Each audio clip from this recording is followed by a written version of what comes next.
देखो रियलाइजेबल आता है ना, तो बैड डेट आता है। वो तो सामने वाला खरीद रहा है ना, उसको तो पैसा कम देना है।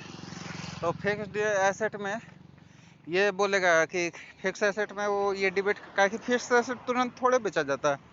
वो बोलेगा कहाँ बढ़ा है दाम, कुछ नहीं बढ़ा है। लेकिन हकीकत में दाम बढ़ा है, लेकिन इन्वेंट्री में तो वो ऐसे नहीं कर सकता है। इन्वेंट्री बढ़ा है तो इन्वेंट्री तो गिना साफ साफ, जैसे मेडिसिन है वो गिन लिया, तो वो बोलेगा कि कहाँ बढ़ा है, तो हो इससे होगा नहीं ना, होगा तो इन्वेंट्री बढ़ा है। लेकिन वो ये जरूर बोलेगा देखो बैड डेट हुआ है। काहे ऐसे बोलेगा, बैड डेट बोलेगा तो उसको पैसा कम देना पड़ेगा। इसीलिए इन्वेंट्री बढ़ा हुआ है और बैड डेट दोनों में आता है, रियलाइजेबल में भी आता है और उसमें भी आता है। मगर फिक्स एसेट इंक्रीज नहीं आता है, लेकिन फिक्स एसेट का डिप्रिसिएशन आता है। ठीक है ना भाई।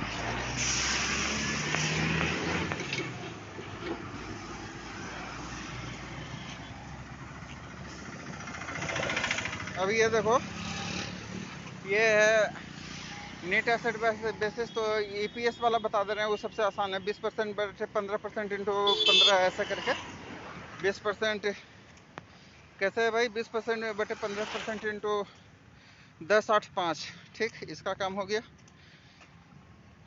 ईपीएस क्या है, देखो इसमें क्या है ना कि नेट एसेट फुल वैल्यू का, तो जो भी फुल्ली पेड है जितना है उसका लिख दो। और जो पार्टली पेड है उसको ये बोलता है कि ये जब पेमेंट हो गया उसके बाद ये कितना है। जब ये पेमेंट हो गया तो उसके बाद ये कितना है, यही है पार्टली पेड। और जो हाफ है पेड, उसका फुल्ली पेड, तो उसका भी पूरा जोड़ दो। अब जोड़ दो, उसके बाद क्या किया है कि 345 हो गया। अब ये देखो, ये फुल्ली पेड है, शेयर ऑफ 5 रुपीज़ कैसे, 150 बटे 10 इंटू 5, तब हुआ 75। 300, अब 8907 बटे 345, वो हो गया 85.82। यदि 8 रुपया का, यदि 8 रुपया का है तो 2 रुपया घटा दो। ठीक है। और यदि 5 रुपया का है तो 2 से भागा दे दो, हो गया।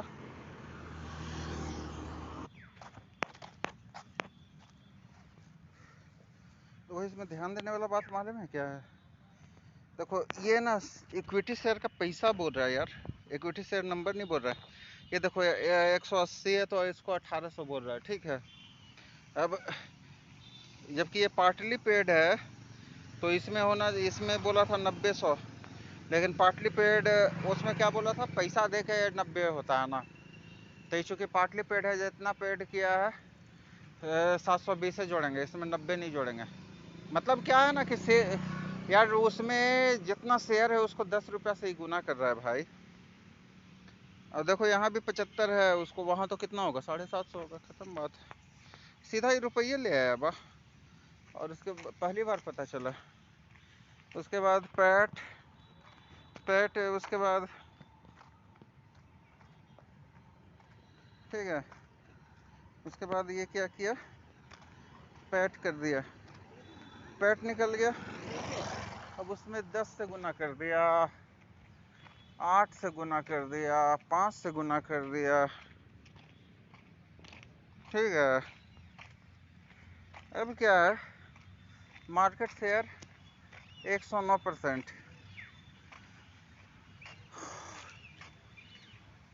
उसके बाद 37% माइनस, देखो ये तो पक्का है 37% से घटाया जाएगा। ये हम देखो यार बार बार गलती करते हैं। 37% माइनस 0.25 प्लस 2.25 प्लस 2.5 बटे 5। अरे ये प्लस नहीं है भाई, माइनस है। माइनस यहाँ बार बार फिर गलती की है, माइनस 2.5।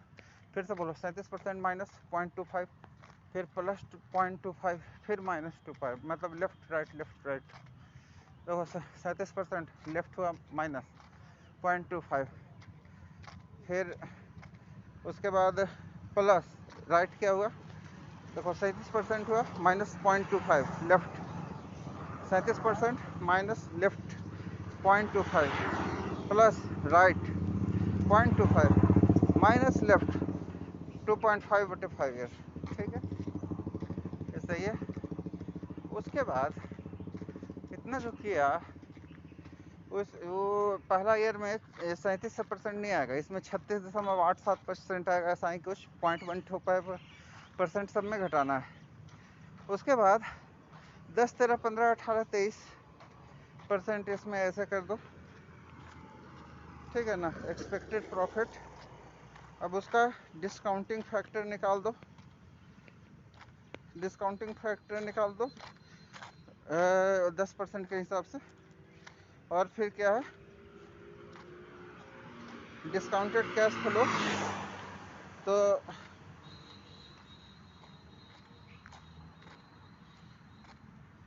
डिस्काउंटेड कैश फ्लो आ गया। तो ये 10, 13, 15, 18, 23 किस पे आया था, जो मार्केट शेयर आएगा ना भाई। देखो देखो फिर से देखो, 109% किए हैं। उसके बाद 37% वाला किए। उसके बाद 10, 13, 15, 18, 23 किए। अब 10, 15, 13, 28 किए हैं। अब डिस्काउंटिंग फैक्टर किए हैं। अब उसके बाद ये किए हैं, उसको शेयर में उसको जोड़ेगा। बोलो शेयर में तुम बताओ, उसको जोड़ेगा कि नहीं जोड़ेगा? ऑब्वियसली उसको तो जोड़ना है, तो जोड़ देंगे।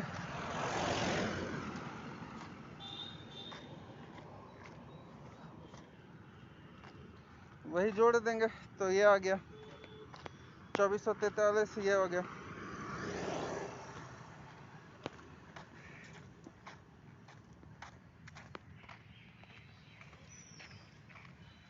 Valuation of goodwill, valuation of goodwill इसमें क्या है, देखो इसमें यही है ना कि share capital minus preference share capital आएगा, और ये जो आएगा एफएम पैट में से, उसमें प्रेफरेंस डिविडेंड दोनों में घटेगा, प्रेफरेंस डिविडेंड घटेगा, मतलब प्रेफरेंस दोनों में घटेगा। ये हो गया। अब है एफएम पैट लाया नहीं, ये इसमें एफएम पैट ठीक है, एफएम पैट लाता तो प्रेफरेंस डिविडेंड से घटता है, लेकिन इसमें इंस्टीट्यूट का किताब में नेट ट्रेडिंग एसेट से किया है। Net trading asset minus preference capital इसमें करेगा, प्रेफरेंस कैपिटल करेगा, फिर प्रेफरेंशियल कैपिटल करेगा। उसके बाद ये तो एसेट है, और उसके बाद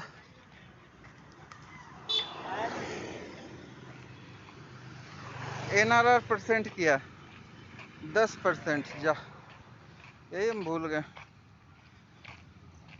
ये घटाने के बाद जितना आया उसका 10% आ गया, 2,09,351। ठीक है, और इसमें net profit, normal profit available to equity share holder, ये में ये के बाद अब आता है एफ एम पेट 3,75,096 जो कैलकुलेट किया गया, माइनस प्रेफरेंस डिविडेंड उसमें घटाया जाएगा, तो सुपर प्रॉफिट अवेलेबल टू, ये तो 3,57,000। मतलब यही किया है यार, जैसे हम इसको नॉर्मल में करते हैं। एफ एम पैट है माइनस प्रेफरेंस डिविडेंड है, ठीक है, और उसको है equity share capital. Equity share capital, equity share capital मतलब ये जो भी है, मतलब नेट एसेट है, नेट एसेट है उसको net asset minus preference capital को घटाने के बाद उसका जो 10% है, अपना जात माइनस अपना जात घटेगा, तो वही सुपर प्रॉफिट होगा, और उसको 3 से गुना कर दिया, वही गुडविल हो गया। वैल्यू पर equity share, net trading asset plus goodwill कोई नया नहीं है, वैल्यू पर शेयर हो गया। अब इसमें वही जो नहीं बोला था, बहुत अजीब अजीब 13%, 8% करके वैसे वाला कैलकुलेशन है वैसा वाला, ठीक है। लेकिन इसमें ध्यान देने वाला बात यह है भाई मेरे, कि इसमें कंटिंजेंट लायबिलिटी,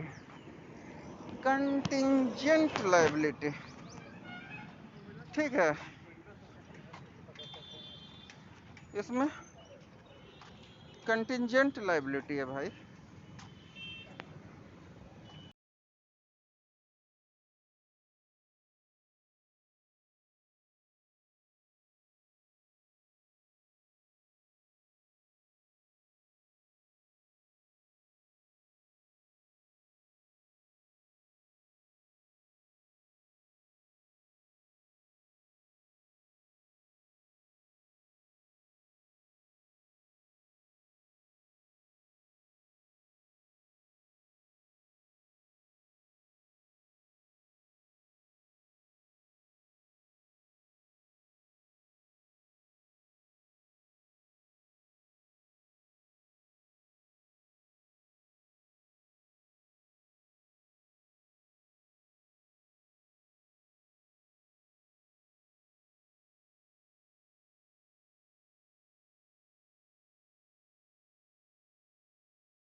ये देखो यार, इसमें देखो क्या है कि घटाया क्या है, घटाया है भाई कॉन्टीजेंट लाइबिलिटी घटाया है, टैक्स प्रोविजन घटा दिया। उसके बाद ये कि एक तो क्रेडिटर क्या है कि जा भाई जा तो कुछ छोड़ दिए, पैसा अब नहीं लेंगे, इनकम टैक्स वाले का नजर पड़ गया। और एक ठो का येहू छोड़ दिया, बोलता है कि 37,000 में टैक्स लगेगा। ठीक है, तो एक तो बोला हम भी तो एक ठो डेप्ट छोड़े हैं, तो बोला कि ठीक है तो घटा लो। तो 37,000 माइनस 25,000 घटाया, अब उस पर 35% टैक्स मारा। ठीक है ना, तो उस पर टैक्स मारा 4240। अब क्या होगा, अब एफ एम पैट के लिए एफ एम पैट किए हैं हुजूर, बीच वाला ईयर में एक नॉन रेकरिंग प्रॉफिट है, नॉन रेकरिंग प्रॉफिट है, घटाइए तो हुज। और लेकिन एक बात याद करो, एक ठो का तुम प्रोविजन है जो नॉट लैंग्वेज रिक्वायर्ड। ठीक है, तो उसमें तो हम जोड़ेंगे तब टैक्स जोड़ेंगे, मतलब उसमें प्रॉफिट जोड़ेंगे, उसमें तो टैक्स मिलेगा हमको। हाँ तो जोड़िए।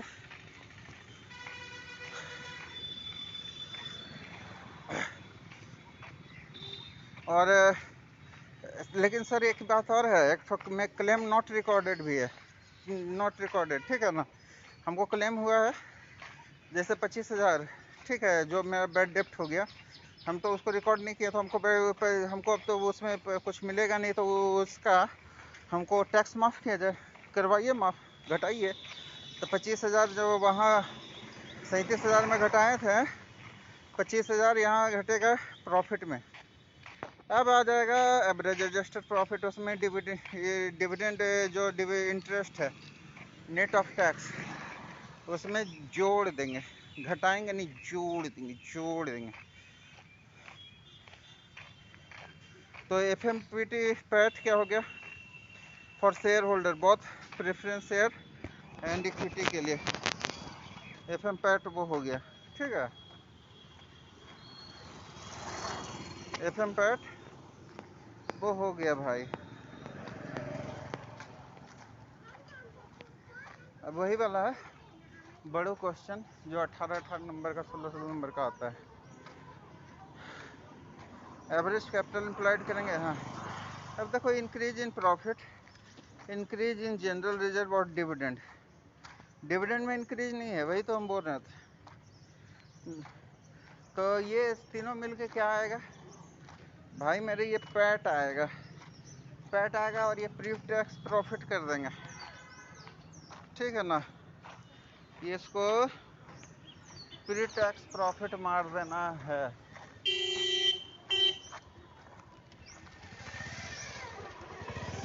पैट आ गया, अब इसको मार देना है प्री टैक्स प्रॉफिट।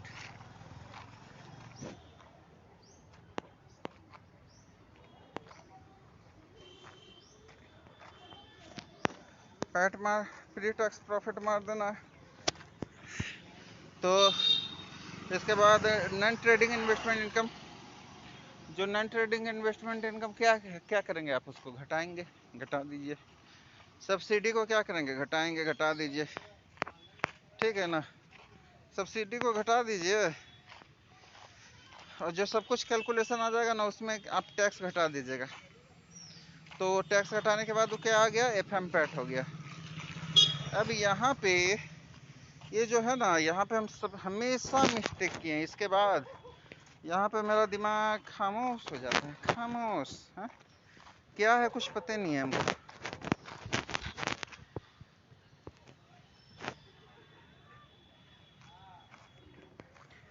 ये बोलता है,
देखो ये क्या करता है, ये देखो जैसे नहीं है कि स्टेशन से गाड़ी आया उसको पहुंचा दिया सेक्टर 9 तक, मतलब और आगे चलते ही गया। तो ऐसा ही है यहाँ भी।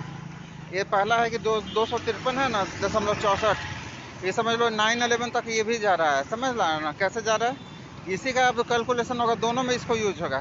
तो पहला में इसको क्या करते हैं कि पहला में इसको क्या करते हैं 15% से भागा देते हैं और माइनस क्लोजिंग कैपिटल एम्प्लॉयड। याद रखना हमेशा क्लोजिंग कैपिटल एम्प्लॉयड जो पिछले साल का था, जस्ट एवरेज नहीं, केवल क्लोजिंग कैपिटल एम्प्लॉयड। देखो ये वाला क्लोजिंग कैपिटल एम्प्लॉयड 1634, ये क्या कर देंगे कि उससे 15% से भागा देके उससे घटा देंगे, ठीक है, वो हो जाएगा वैल्यू ऑफ गुडविल। अब और दूसरा क्या करते हैं, ये तो सुनो, एक तो हो गया, दूसरा इसको करते हैं कि इसी को 15% से भागा भी दिए थे, अब इसको 15% से भागा नहीं देते, लेकिन यूज करते हैं यही 253 वाला यूज किए। और ये जो एवरेज क्लोजिंग है ना, इसका एवरेज जो क्लोजिंग है, इससे क्या करेंगे वो उसको एवरेज क्लोजिंग से 15% इसका गुना करके जो आया घटा देंगे और फिर 15% से तब फिर भागा देंगे। अरे बाप रे, ये सब मतलब फिल्म की डायलॉग जैसा हो गया। क्या करेंगे 253 को एज इट इज छोड़ देंगे और बाकी जो एवरेज कैपिटल एम्प्लॉयड आएगा उसमें 15% से गुना करेंगे, अब घटाएंगे, ठीक है। और उसके बाद जो वैल्यू आएगा 18 की कितना आया था वैल्यू, उसको 15% से फिर भागा देंगे, ये आ जाएगा 123 से आ जाएगा, ठीक है।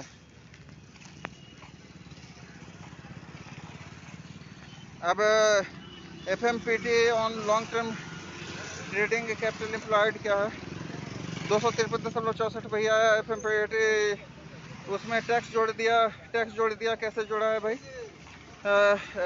जो लोन है 2 साल का, तो उसमें ऐसे करता है 165 इंटू 18%, जो आखिरी वाला लोन है ना, देखो ना यार, आखिरी वाला जो लोन है ना 165, इसी में तुमको दिखाई दे देगा आखिरी वाला लोन, आखिरी वाला लोन है 165 इंटू 18% इक्वल टू 29.7। अब उसको क्या किया है 29.7 को किया क्या है टैक्स से घटा के 100 माइनस टैक्स से घटा के 100 में भागा दे दिया है और उसमें 10% इंक्रीज कर दिया है FMP में पैट ने, तो 1.78 19.602 आ रहा है, ठीक है। और उसको एवरेज कैपिटल एम्प्लॉयड से घटा दिया है, तो ये 1740। फिर value of goodwill equity approach कैसे क्या है 273 जो अभी आया ना कैलकुलेट करके, अरे महाराज 253 में से 40% जो किया 165 इंटू 18% इंटू 40%, तो उसके बाद 10% उसका इंक्रीज FMP किया, तो ये 273, मतलब इसको ये अब मालती तक पहुंचा दिया 9-11 से।